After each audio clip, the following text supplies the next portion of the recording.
This week in comic books, we get Power Girl #1, and probably one of the worst trash takes on what grief is. I'm going to take a second on that one. In Marvel, we go to Spider Man and its super secret spoiler cover and whatever.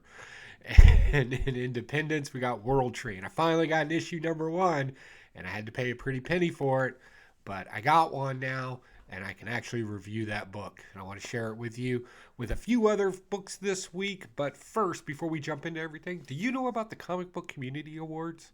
Check this out.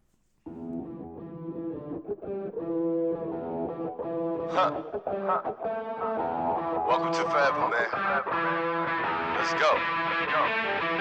Come on. This forever. No surrender.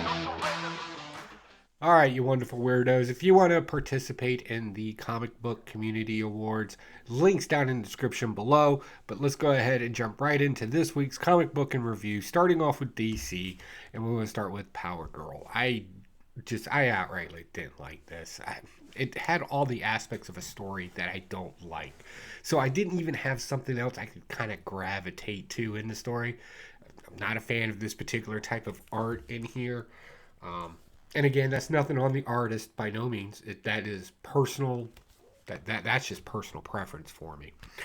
I'm not a fan of these new subconscious dream world astro projection type of narrative or plot devices inside of a story. I'm not really a fan of that kind of stuff either. It seems like she can punch into different astro projection realms or something. Isn't it the same thing America Chavez does? Like, I know she goes through like dimensions or other worlds or something along those lines. But it seems like, Power Girl is basically that now. Okay. I don't like stories where the beginning of the story is nothing but self-adulation to a character, telling them how special and unique they are, and the character just not listening to the people around them, just to come to the conclusion at the end of the story, regardless of how many times it's been told. I know they were kind of going for a self-discovery type of thing in here, but even when the villain's in love with you and you just don't listen to anybody, that's just, I don't know. It's something about that always kind of bothers me. If you've seen this, right? Also, the worst take on what grief is. In the book, the statement was made in a narrative box that grief is the opposite of love. That is just a trash take on that whatsoever. Grief is the extension of love that is unreciprocated, meaning it doesn't come back to you, right? You grieve and mourn people that die because you loved or respected them in some way, shape, or form, and you miss them because you can't have that kind of reciprocated back to you in some way, or maybe you just outright missed the person and reciprocation wasn't ever a part of it. Yeah, but to say that's the opposite of love, no, that's just a horrible take. I don't know where they got that from. So, not starting it off with a stinker this week for you. Sorry. Let's jump into something that I really regret, though. Detective Comics number 1072. So I jumped off Batman for a while. I was so Batmaned out of when they had I could swear they had 7 Batman titles out at one point. And I was just kind of getting burned out from it. It was just too much to keep up with. So I jumped off, and I'm regretting that now because I read this and I'm like, oh. I love the villain in this. I love Batman's motivations in this. I love the action scenes in it. I even didn't mind the Bat family out doing things as well in this. Because it didn't come off as everybody doing the same thing. Like, everybody had a task and purpose in this to go and accomplish. I love this kind of normal people being transformed into monstrous figures from I want to say some sort of Asian lore, but again, I haven't read the whole arc. I could be very wrong on that. I like it when a Batman villain, especially a Batman villain, understands Batman, like his motivations, his drives, and everything else. Because at that point, there's nothing Batman can do to surprise, outwit, right, his villain. They have to just straight fight it up. And I like that. I like to see how you're going to get around that conflict. I did. I dropped the ball on this one. So, now do I go back and chase down every issue because I still have a lot of holes in this, right? Or do I just pick it up and go from here because it looks like the secondary story in the back might be an origin story of some sort of somebody that we either already met in this book or future. I don't know yet. I'm still deciding, but if you got a comment or an opinion about it, let me know down below. All right, so jumping into Marvel, clobbering time. So this has just been like a little guilty pleasure for me, if you will, seeing Thing team up with various Marvel characters and kind of fighting this guy who's been kind of disillusioned by the heroes of Thing's time. He's from a dystopian future. We kind of got a view of that in here, like how his society kind of almost worship these heroes to the point to where if they accomplish some sort of task, they would get a tattoo of a particular character. And our villain is tattooed up in this with you'll recognize them all. And he kind of jumps in and out of portals in time and stuff like this. Not the same thing as like astral projection and stuff like this. It's a little bit more scientific based, I guess, or comic book scientific woo-woo based. It's about the best I can give you. But I really like this because the conflict in this is somebody has a personal vendetta against heroes in general because apparently they've done something in their time frame that really kind of screws up the future. And I like that idea. Like, first they're almost seen as religious figures and then come to find out, never meet your heroes type of scenario. So, yeah, I thought that was pretty interesting. And this one he particularly teams up with Doctor Strange. So, obviously, there's going to be a magic woo-woo element. And in this case, it's a ring. That part of the story didn't seem very important to me, right? But this kind of conflict that now this guy's got to, like, almost... Well, he has things in his sights, right? He's just going to take care of that as he captures him at the end of the story. So kind of weird. I want to see where it goes to. I want to see who teams up with him next or who comes and saves him, whatever the case may be. Next, The Amazing Spider-Man, number 26. So, spoiler variant. And I don't know what this plastic is. Like, it's not, and I know, like, people are like, so what? But I like materials and stuff like that. And this isn't Mylar, and it's not just like a hard plastic, because that's a generic term. I don't know what this is. It's not lenticular or anything like that. So that's kind of interesting. And they even kind of talk about it in the back of the book here. New patent type of thing. So the question is, do I show you the spoiler cover? No, I won't. We're just gonna leave that one alone. And I don't like hard spoiler. I don't mind spoiling a story or something like that, but I don't like hard spoilers. And there is a hard spoiler in here. There is a death of a character in here. I don't believe this comic book story is part of the main continuity, but I know it's a popular read for a lot of people. So out of respect to people that I know, I'm not going to spoil the story. But in this one, our villain, or the big reveal in it, I'm going to ruin some of the story for you, but not the ending. So I kind of like, you'll remember I said I really like this, and then I kind of jumped off of it because it kind of got weird. Again, another one I regret jumping off of because this whole thing was dealing with symbolisms, right? And they, especially with written symbolisms or pictures or things like along those lines. And then as you read through this story, you start realizing that each person is a symbol in themselves, right? Like you project a certain persona or you symbolize a certain persona or something along those lines. Kind of hinted on that quite a bit in here. Even to the end where somebody was just really wanting to be recognized, to be part of the group. Oh, it's so sad. But our emissary in this wanted to be representation of death. Thought he was going to be a full god of death type of thing. Resurrecting a monster from the past. Fantastic Four jumps in because it's getting out of hand. Mary Jane's kind of involved. I thought it was entertaining, no doubt.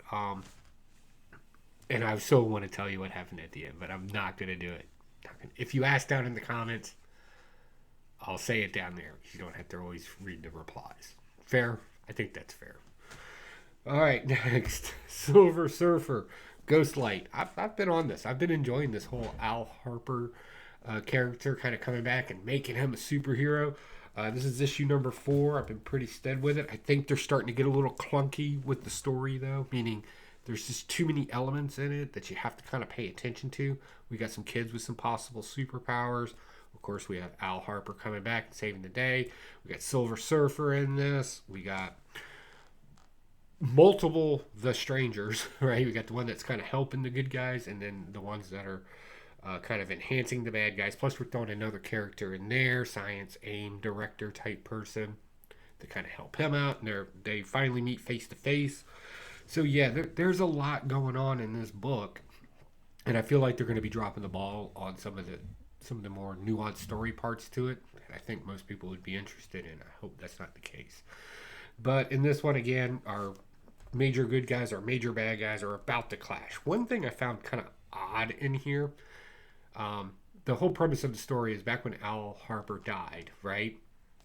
And to save everybody from the stranger, there was a period where on that particular day that it happened, that everybody's mind was wiped. So nobody remembers that day, even though it was some time ago, regardless. And they got all their memories back in like a flood of that day, right? So, and apparently everybody rioted and lost their mind. But the problem with that is that not everybody was alive that long ago. So, but they try to make it sound like it was this crazy event that happened. Regardless, everybody's rioting and confused and angry, as you know the human species does. And for some reason, Silver Surfer is like, "I'll take care of this," and kind of, I don't know how to put it. He just kind of flies over everybody and shoots them with cosmic light, and everybody like settles down.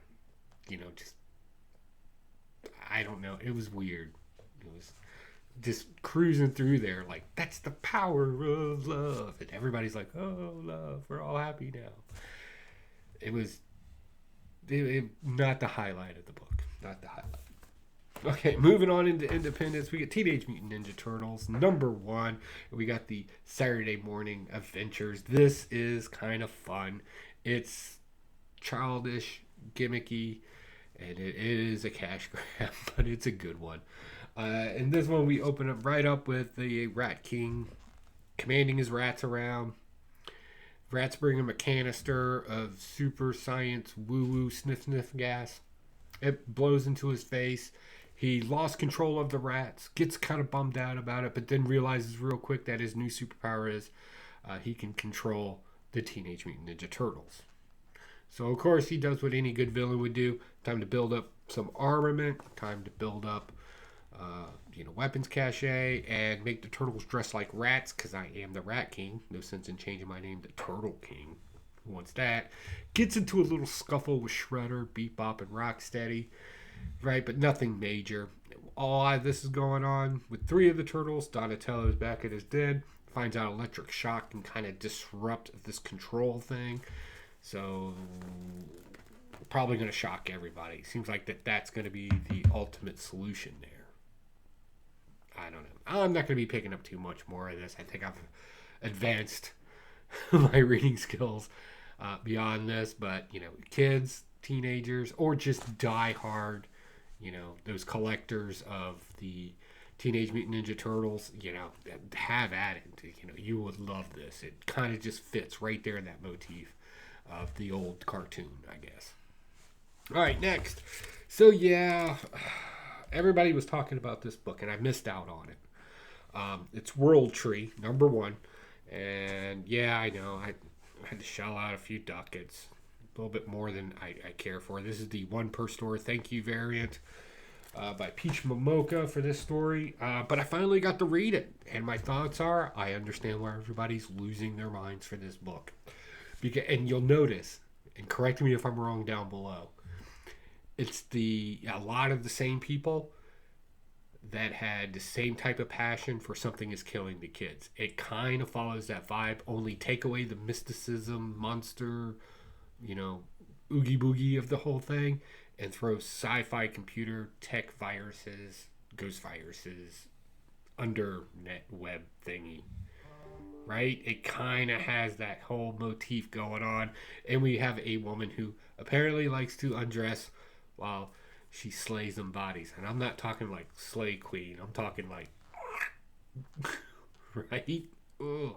But I like this concept of a virus and the way technology and the way it kind of affects the humans and stuff around in its environment. And I'm more interested in the 90s tech people who are now just tech nerds in the future and their kind of involvement with creating, discovering this particular type of, and I'm just going to call it a virus for right now. I'm a little behind on my reading on it. I have to get caught up. So please forgive me if I'm misusing words here. But I really enjoy this. It's definitely a suspenseful thriller type of book. And I can see why people really enjoy this. So if I can chase them down, I'll get them. We'll go ahead and add that to the collection, I think. I think so. All right, guys, that's all that I have here. Don't forget down below if you like coffee. I have a coffee store. Use promo code POCANJOE. I also have a merch store down there. Most of it's Evil Layer stuff. So if you like the Evil Layer channel and you want some kind of nerd wear for your little projects and stuff, definitely check that out down below. And hopefully I see you at Heroes Con June 16th through the 18th. I'll be there along with I think the last count was like 30 YouTubers from the comic book corner of YouTube are going to be there, probably more than that. So definitely let me know if you're coming down there. I'm bringing patches with me from the Evil Lair, so definitely let me know down below so I can kind of get a rough count of how many I need to bring with me. Like, I know the guys in some of the chats and stuff, but if you're a viewer and you're going to be there, let me know. Definitely love to get you a patch. All right, guys, I got nothing else. I got to head out of here. I'll talk to y'all later. Bye.